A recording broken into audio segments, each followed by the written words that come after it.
हाँ दोस्तों, नमस्कार। मैं धर्मेंद्र भारती। आप सभी कैसे हैं? काफ़ी दिन से पंजाब में आए हुए बाढ़ का समाचार सुन रहा था।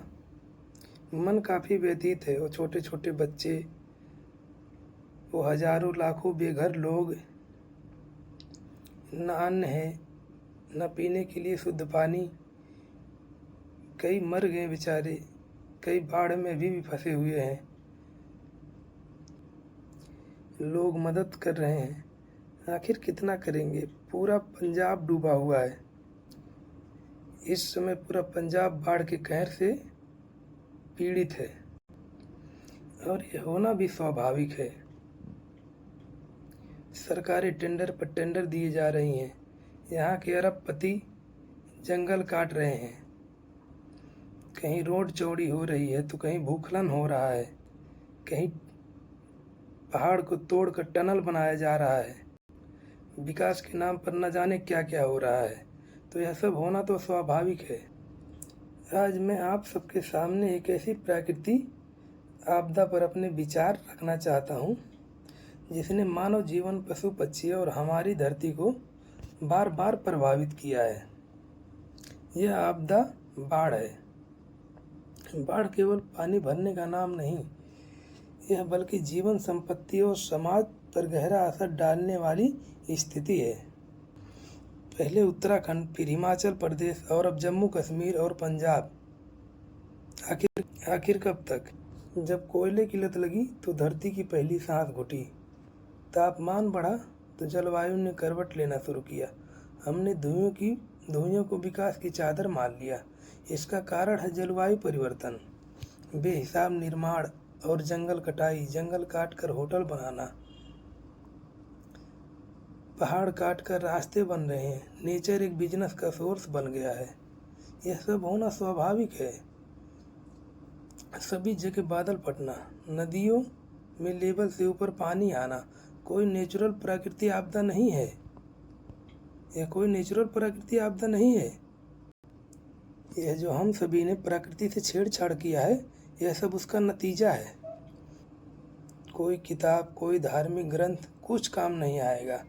प्रकृति ही सब कुछ है। प्रकृति से ही छेड़छाड़ करेंगे तो हम सभी नहीं सुरक्षित रहेंगे। आने वाले समय में हम अपने आप, अपने कमियों को छुपाने के लिए भले ही हम किसी अन्य को दोष दे दें कि कलयुग आ गया या फिर लोग बुरे हो गए। लोग बुरे तो हैं ही, लोग बुरे तो हो ही रहे हैं, इसमें कोई दो राय नहीं है। लेकिन ये नहीं कि ये पूजा पाठ नहीं करे। पूजा पाठ करे ना करे, लेकिन ईश्वर ने जो हमें दिया है, प्रकृति ने जो हमें दिया है, जिसकी हमें संरक्षण करना चाहिए, हम उसी को एक बिजनेस का सोर्स बनाए बैठे हैं। हम उसी से खिलवाड़ कर रहे हैं, हम अपने जीवन से खिलवाड़ कर रहे हैं। आइए पंजाब बाढ़ के बारे में कुछ जानते हैं। इस बार हिमाचल और जम्मू कश्मीर में बहुत ज़्यादा बारिश हुई। वहाँ से आने वाली 3 नदियाँ सतलज, व्यास और रावी अचानक भर गई और पंजाब में पानी फैलने लगा। और नदियों से अवैध रेत खनन के कारण तटबंध कमज़ोर हो गए थे। जहाँ पानी का दबाव बढ़ा वहीं से पानी टूट गए, जिससे आसपास के कई गांव डूब गए। यह आपदा यहीं नहीं रुकती। हिमाचल प्रदेश में बने भाखड़ा डैम और पंजाब के पठानकोट में रावी नदी पर स्थित रंजीत सागर जैसे बड़े डैमों में पानी भर जाने के बाद कहीं डैम टूट न जाए, इसीलिए डैम भी खोल दिया गया, जिससे और भी जल भराव हो गया। यहीं से पंजाब की स्थिति और बिगड़ गई और बाढ़ विकराल रूप ले लिया। नुकसान और स्थिति का आकलन किया जाए तो लगभग 23 जिले बाढ़ से प्रभावित हैं। 1900 से ज़्यादा गांव और 1.5 लाख हेक्टेयर से अधिक फसल बर्बाद हो गई है। 23 जिलों में यह सबसे भयंकर बाढ़ रही। लगभग 43 से अधिक लोग मरे, हजारों को बचाया गया और लाखों लोगों को वहां से हटाया गया। और यह यहीं ख़त्म नहीं होता। वैज्ञानिकों का मानना है उत्तर भारत में बारिश और ज़्यादा अनियमित और तेज हो रही है।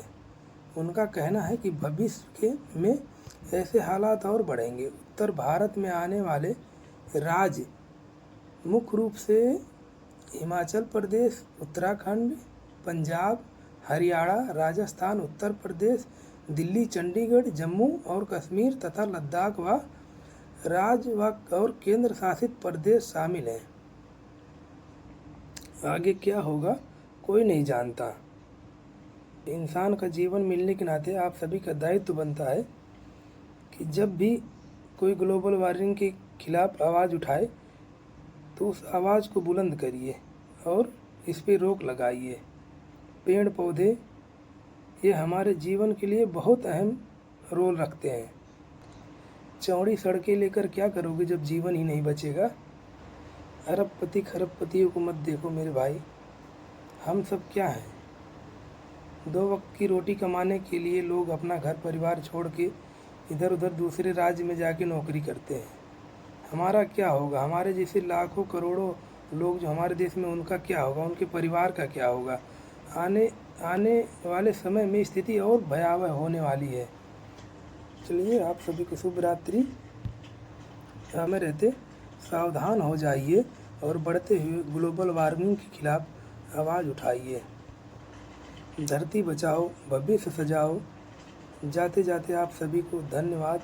आप सभी अपना ख्याल रखिए। धन्यवाद।